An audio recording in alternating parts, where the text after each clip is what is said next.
Hello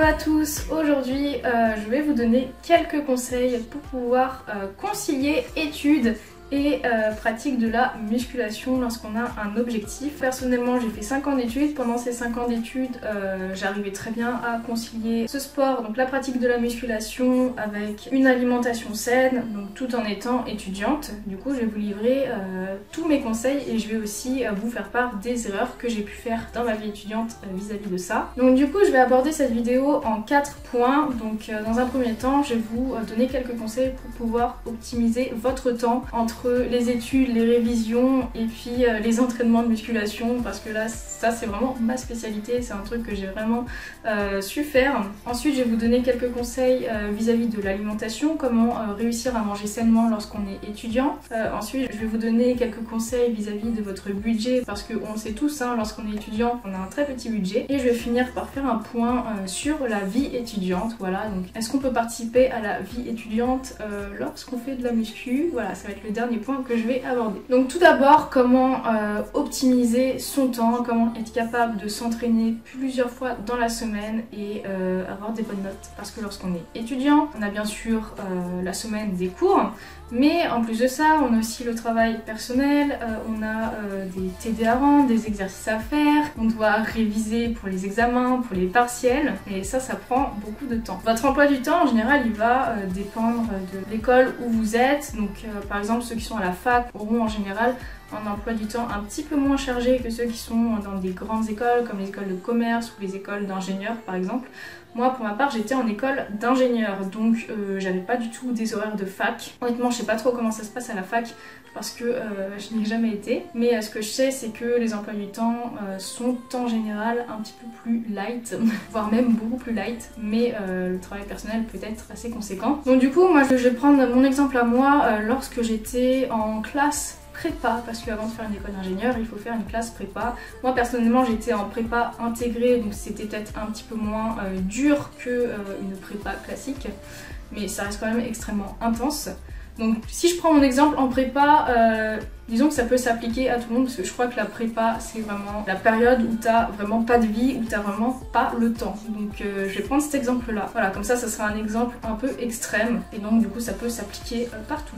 Donc en prépa, mon emploi du temps était très chargé. Disons que j'avais plus de 36 heures de cours par semaine, si mes souvenirs sont bons. Et le travail personnel est énorme, c'est-à-dire que si tu veux avoir ton année de prépa, t'es obligé de taffer tout le temps. Voilà, c'est comme ça. En prépa, je me rappelle tout début à la rentrée, les profs nous disaient ouais, faut bosser au moins 4-5 heures tous les soirs. Hein, pour pouvoir avoir des notes correctes en prépa. Normalement, si on gère bien son truc, pas besoin de taffer autant, je vous le dis, parce que moi je taffais pas autant tous les jours et pourtant j'avais des bonnes notes. Je vous dirai après comment je faisais. En prépa, du coup, t'as les cours, t'as tout le travail personnel que t'as à faire à côté, tout ce que les profs te donnent à faire pour le lendemain. À chaque fois, on a 3-4 exos à faire par matière, plus devoirs maison, plus... Non, vraiment, c'est beaucoup de choses à faire, et si tu fais pas les exercices, après, tu rates les examens, quoi. Et en plus, petite particularité de la prépa, hein, c'est qu'on a des cols au moins 2 fois par semaine.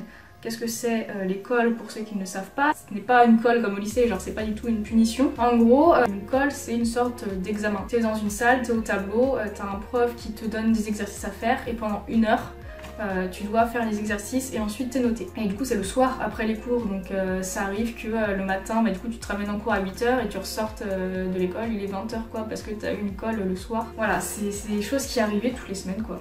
Donc du coup tu dois aussi, en plus des exos etc, tu dois te préparer pour l'école. Bon, en général si tu fais tous tes exos et que tu comprends le cours, normalement l'école tu le réussis quoi. Voilà, donc du coup ça demande beaucoup de travail personnel, c'est-à-dire le soir quand tu rentres chez toi, t'es censé ouvrir tes cahiers, tes classeurs, comprendre ton cours, t'entraîner sur des exercices, faire aussi le travail qu'on te demande. Sauf que moi, le soir, en fait, juste après les cours, je filais à la salle et je m'entraînais genre pendant 2 heures. Quand je rentrais chez moi, il était 20 h passées. Donc j'allais pas taffer pendant 5 heures après ça, quoi.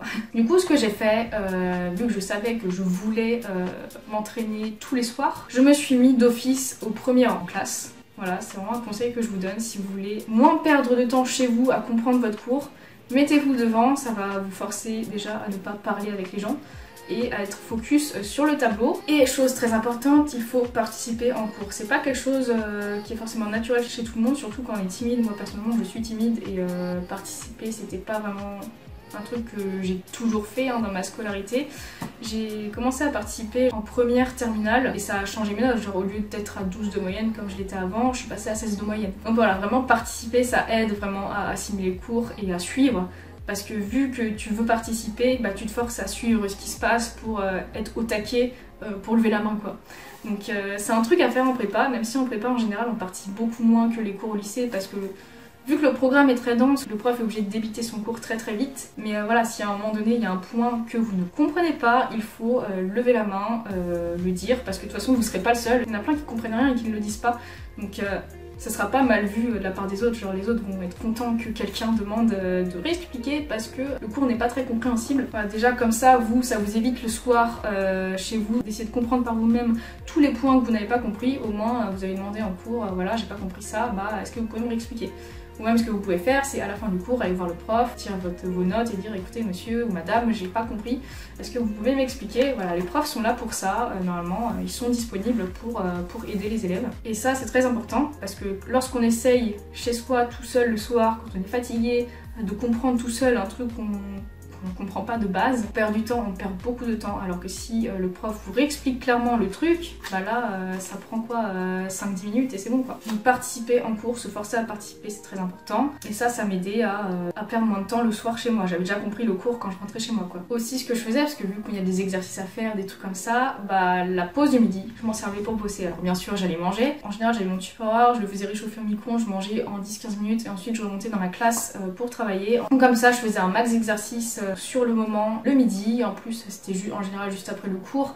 Du coup le cours était tout frais dans ma tête, du coup mes exercices je les faisais plutôt facilement entre guillemets. Donc voilà, les temps de pause que vous avez pendant la journée, utilisez-les pour faire vos exos, comme ça bah, vous ne les faites pas chez vous le soir. Voilà. Et donc vu que j'avais fait la majorité du travail déjà dans la journée, donc en cours, en participant et puis entre midi et 2, le soir j'avais largement le temps de m'entraîner. Venons-en à l'alimentation. Donc premier conseil, si vous voulez manger sainement et atteindre vos objectifs, évitez les fast-food. Il y a beaucoup d'étudiants qui vont manger au kebab, au McDo, etc.